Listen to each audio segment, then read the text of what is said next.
Anda menyaksikan Kompas Bisnis, Saudara, bersama saya Yan Rahman. Saudara, Menteri Keuangan Purbaya Yudi Sadewa ini blak-blakan mengungkapkan alasan darurat di balik rencana mengenakan bea keluar batubara. Purbaya bilang fakta ironis bahwa penerimaan negara dari sektor ini secara neto justru negatif. Purbaya menjelaskan bahwa meskipun perusahaan batubara menyetorkan pajak, penghasilan, royalti, dan juga pungutan lainnya, jumlah uang negara yang keluar untuk membayar klaim pengembalian kelebihan pajak alias restitusi ternyata jauh lebih besar. Akibatnya, neraca fiskal negara dari sektor batubara justru tekor.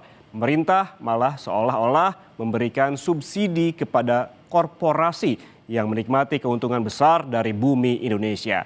Bahkan, saudara, ini secara gamblang, Menteri Keuangan Purbaya bilang, saya subsidi perusahaan yang kaya, wajar enggak? Berikut pernyataan lebih lengkap dari Menteri Keuangan Purbaya Yudi Sadewa. Netnya, dia bayar pajak, bayar ini, bayar PPH, bayar itu, royalti segala macam. Tapi ditarik di restitusi, saya dapatnya negatif. Jadi saya memberi subsidi perusahaan batubara yang udah pada kaya itu. Menurut Anda, wajar nggak? Undang-undang 3, gue ingetnya Undang-Undang 33 aja. Undang-Undang 45 pasal 33, gue lupa ayatnya. Kira-kira itu untuk bumi dan tanah dan untuk kemakmuran, sepenuhnya kemakmuran rakyat kan. Kalau ini enggak kan, diambil tanah, diambil bumi, ambil, saya bayar juga.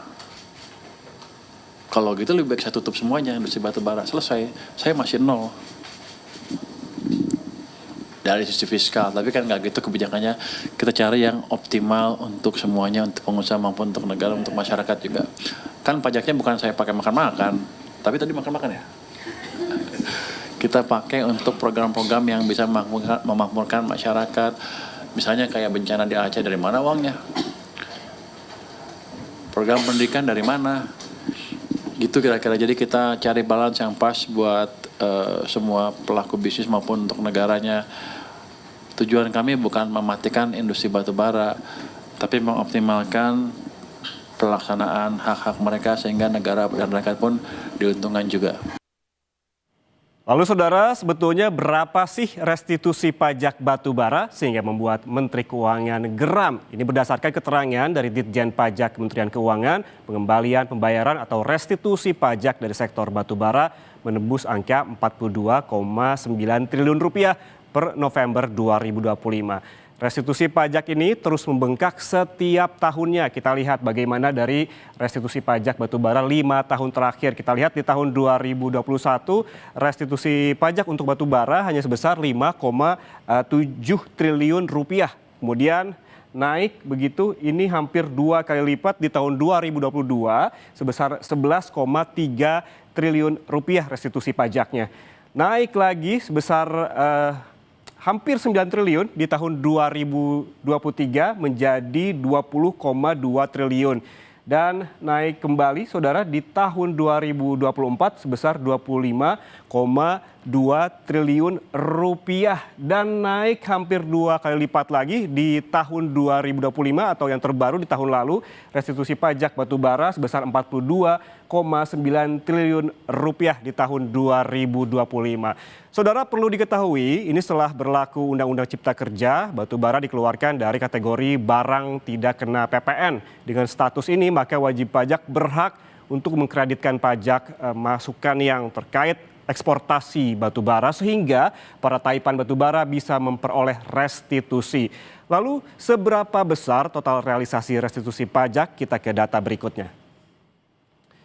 Nah, saudara, dari data Kementerian Keuangan, realisasi restitusi pajak hingga November 2025 ini sebesar 351,05 triliun rupiah. Ini naik sebesar 35,5% secara tahunan ataupun dibandingkan dengan November tahun 2024.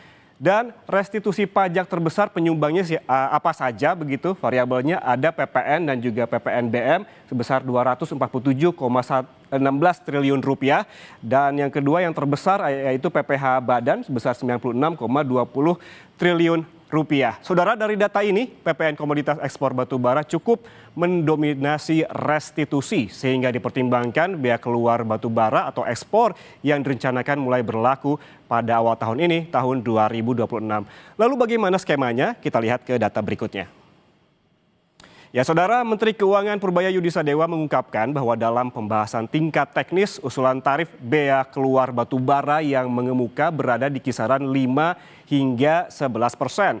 Besaran pungutan ini akan menyesuaikan dengan level harga acuan batubara di pasar global. Secara rinci berikut ini, Saudara, apabila level harga batubara global ini rendah, maka bea keluarnya kemungkinan begitu skemanya ini sebesar 5%. Dan apabila levelnya menengah, maka bea keluarnya ataupun bea ekspornya sebesar 8%.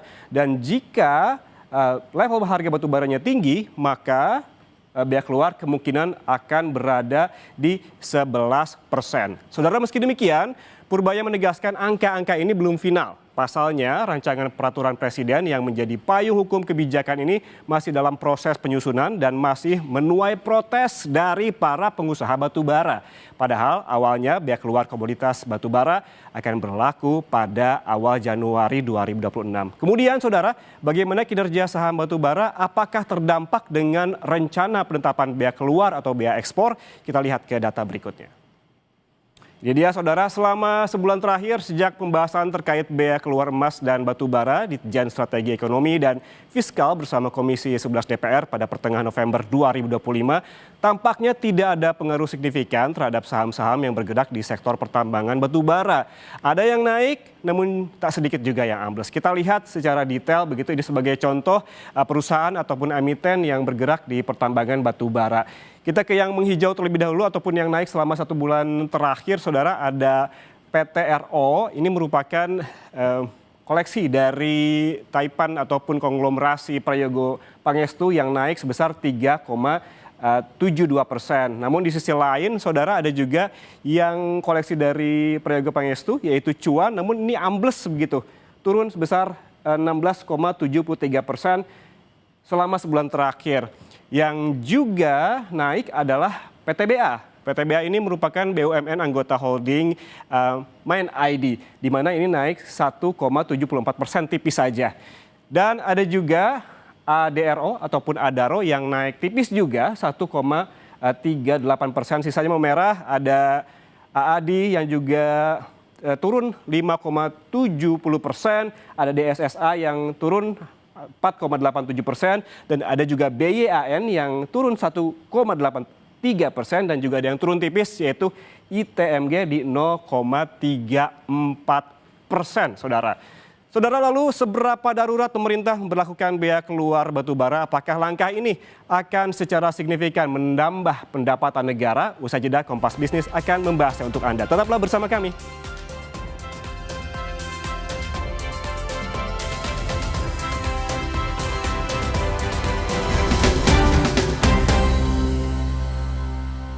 Di balik setiap kejadian, selalu ada fakta penting yang seringkali luput dari perhatian. Beras ini mengandung jamur dan bakteri. Sama dia digiling lagi, dikasih semudi.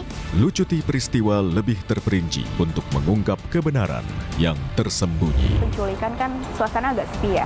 Apa emang nggak kelihatan, Pak, waktu pas lagi ada rame-rame? Sasaran, setiap Rabu pukul 10:30 malam di Kompas TV. Banyak yang sudah membuktikan Aqua terasa sejuk meski tanpa didinginkan. Diproses dari air pegunungan dalam aquifer yang terlindungi, kaya akan mineral alami. Aqua, hadirkan kesejukan badan dan pikiran.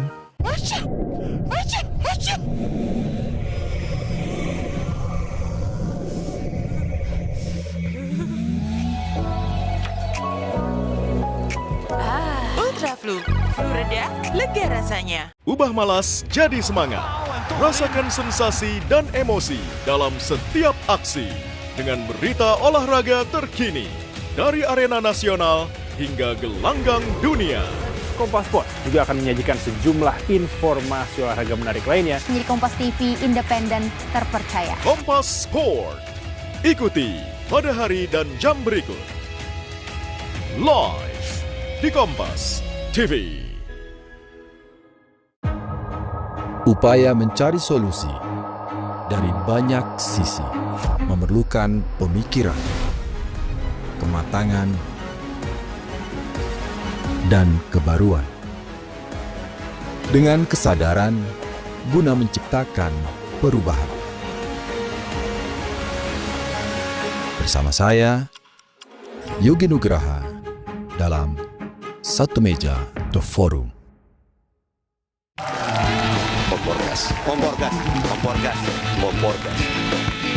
Stand Up Comedy Indonesia Season 12. Segera di Kompas TV.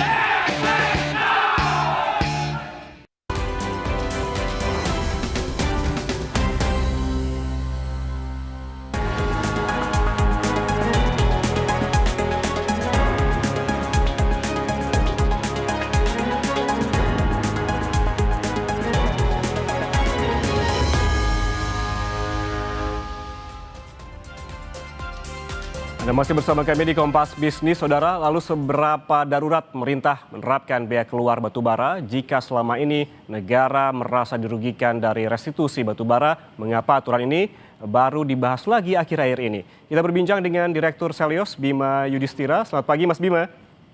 Selamat pagi. Mas Bima, ini setelah emas kini giliran batubara yang akan diterapkan bea ekspor ataupun bea keluar. Menurut Anda, apakah langkah ini memang sudah seharusnya dan darurat dilakukan oleh pemerintah? Sudah, bahkan restitusi pajak batubara ini harusnya tidak terjadi. Karena semua berasal dari Undang-Undang Cipta Kerja. Maka 1 tahun pertama kemarin Pak Prabowo, baik Sri Mulyani maupun Pak Purbaya di Menteri Keuangan, ini yang harus dilakukan pertama kali adalah mendesak agar ada revisi Undang-Undang Cipta Kerja. Karena terjadi banyak permasalahan termasuk soal pajak berbagai komoditas itu sumbernya di Undang-Undang Cipta Kerja. Jadi Pak Purbaya soal restitusi ini nggak bisa hanya merubah peraturan Menteri Keuangan, harus Undang-Undang Cipta Kerjanya yang direvisi. Nah itu. Kemudian kalau dilihat soal restitusi pajak dan juga bea keluar dari batubara, ini momentum. Kenapa? Karena apa yang terjadi dengan banjir bencana yang ada di Sumatera kemarin mau ditarik bagaimanapun, kesimpulannya salah satunya adalah penyebabnya ekspansi dari tambang. Nah, baik tambang emas, kemudian juga ada tambang batu bara juga. Nah, ini yang harus menjadikan dasar bahwa pungutan negara yang lebih besar terhadap komoditas seperti batu bara itu prinsipnya adalah polluter pay. Jadi siapa yang menyebabkan bencana ekologis dia harus membayar. Tapi di sisi yang lain tentu Pak Purbaya kan sedang butuh uang, sedang BU. Nah, oleh karena itu sektor yang paling strategis adalah mengejar kepatuhan, mengejar tambahan penerimaan dari ekstraktif, dari batu bara, nikel, emas, dan lain-lain. Itu. Jadi ada 2 fungsi tadi. Kalau kita lihat tahun ke tahun restitusi pajak batubara ini terus membengkakkan dan juga negara merasa dirugikan ataupun tekor gitu. Jika demikian menurut Anda setelah sekian lama mengapa ini baru dibahas lagi? Apakah lagi-lagi karena efek Undang-Undang Cipta Kerja tadi yang disebutkan oleh Anda? Iya, jadi ada kesadaran yang terlambat. Jadi pada waktu pergantian, Bu Sri Mulyani nggak pernah punya masalah soal ini gitu ya. Tapi begitu kemudian Pak Purbaya melihat kan ada pelebaran defisit anggaran, ada bencana ekologis, ini kelihatannya mulai mengorek lagi masalah soal restitusi dari batu bara. Ya saya setujunya apa nggak adil, karena batu bara ini adalah sektor yang sebenarnya dia kan tidak melakukan produksi dalam artian seperti industri pengolahan. Makanya klasifikasinya kan dipisah.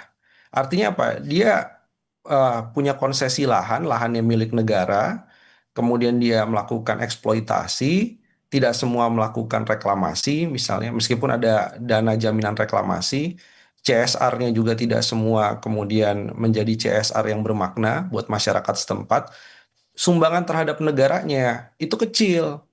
Jadi kita bahkan mengusulkan kalau bea keluar itu salah satu instrumen, maka berikutnya lagi selain merevisi restitusi pajak batubara itu adalah menerapkan pajak produksi batubara. Jadi di negara lain itu sudah banyak yang melakukan itu. Itu kita estimasi 66 triliun Mas rupiah per tahunnya. Itu bisa buat biaya rekonstruksi bencana di Sumatera yang butuhnya sekitar 60-an triliun juga. Oke. Jadi kalau kita bisa mencari cara-cara untuk mengejar kepatuhan dan tambahan pajak, sebenarnya ekonomi Indonesia justru diuntungkan. Mhm. Kalau tadi Mas Bima bilang sumbangan terhadap negara ini kecil dari sektor batu bara, lalu bagaimana jika nantinya betul-betul bea keluar ataupun bea ekspor ini diberlakukan? Bagaimana hitungan idealnya untuk bea keluar ini? Apakah jumlahnya kurang lebih harus sama dengan jumlah restitusi pajaknya atau seperti apa? Karena kalau kita lihat tadi bahwa target penerimanya hanya 20 triliun, berarti lebih kecil dari restitusi pajaknya.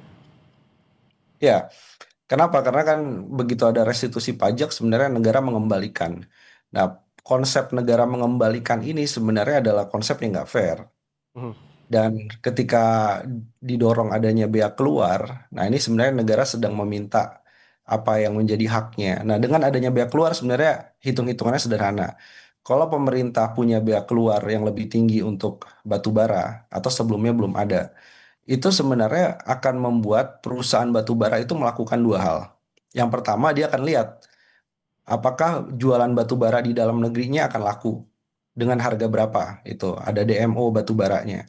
Kemudian satunya lagi, kalau ternyata di dalam negeri juga harga DMO batu baranya kecil, maka dia harus exit dari bisnis batu bara. Exitnya kemana? Sebagian perusahaan batu bara yang besar-besar ya, mau kita sebut Adaro, kemudian ada Indika, Mhm. itu sekarang sudah punya anak usaha di sektor energi terbarukan. Jadi sebenarnya batu bara ini memang tidak ada pungutan berlebih dari pemerintah pun. Pak Purbaya nggak ngapa-ngapain, tidak ada bea keluar.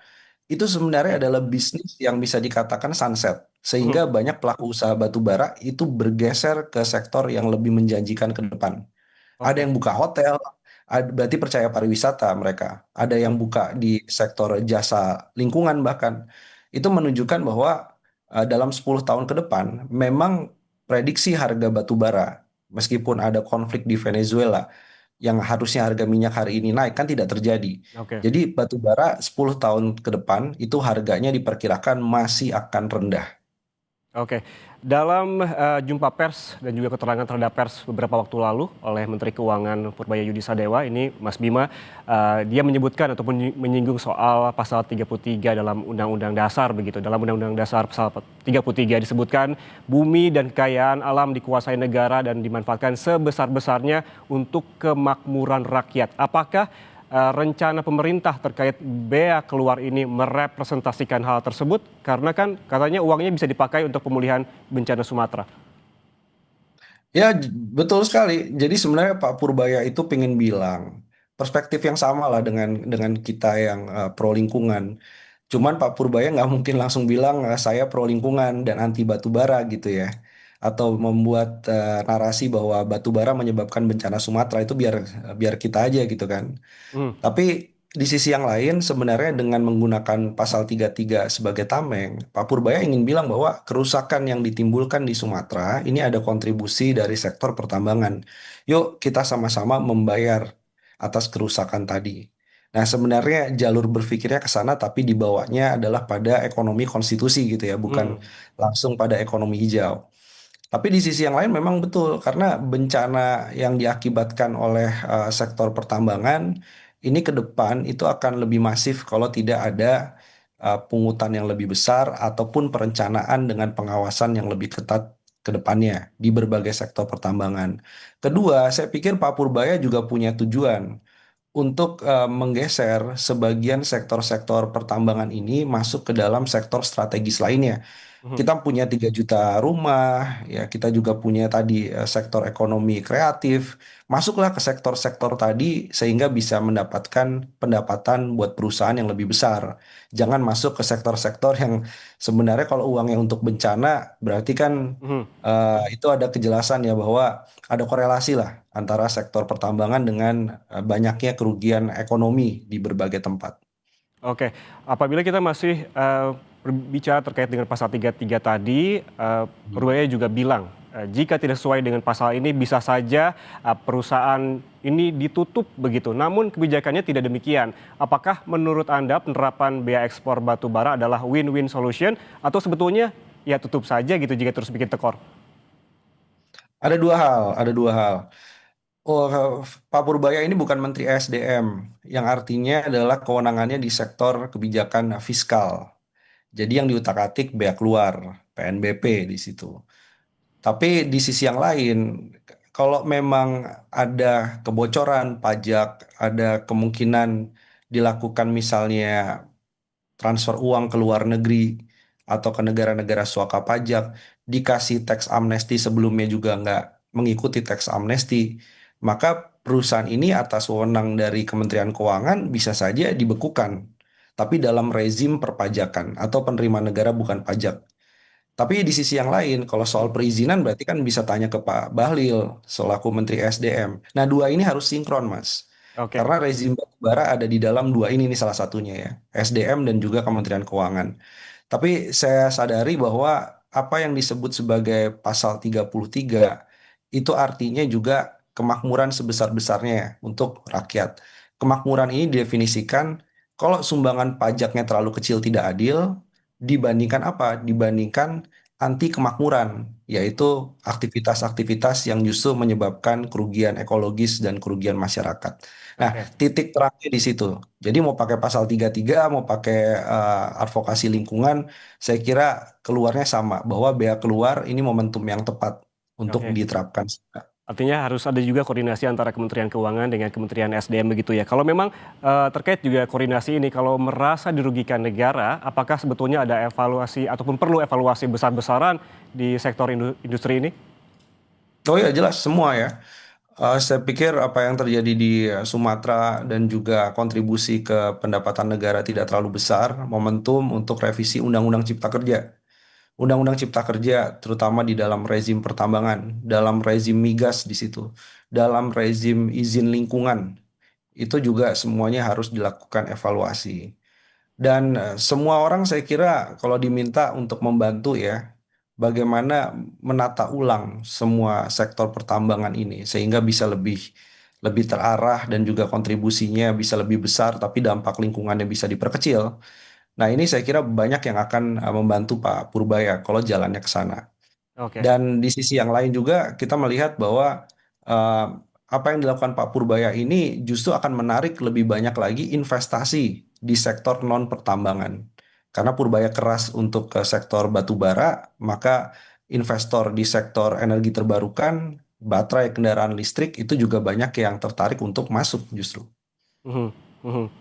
Berarti ada beberapa hal yang bisa digarisbawahi dari diskusi kita kali ini, Mas Bima. Ini bahwa bea keluar ini perlu dan juga darurat untuk dilakukan. Dan ini juga menjadi momentum untuk revisi Undang-Undang Cipta Kerja. Dan Pak Purbaya tadi juga bisa jadi ini sebuah waktu untuk bergeser ke sektor strategis lain selain pertambangan. Karena ini juga akan menarik investor dari non-pertambangan. Terima kasih Direktur Selyos Bima Yudhistira atas waktunya bersama kami di Kompas. Terima kasih. Sehat selalu.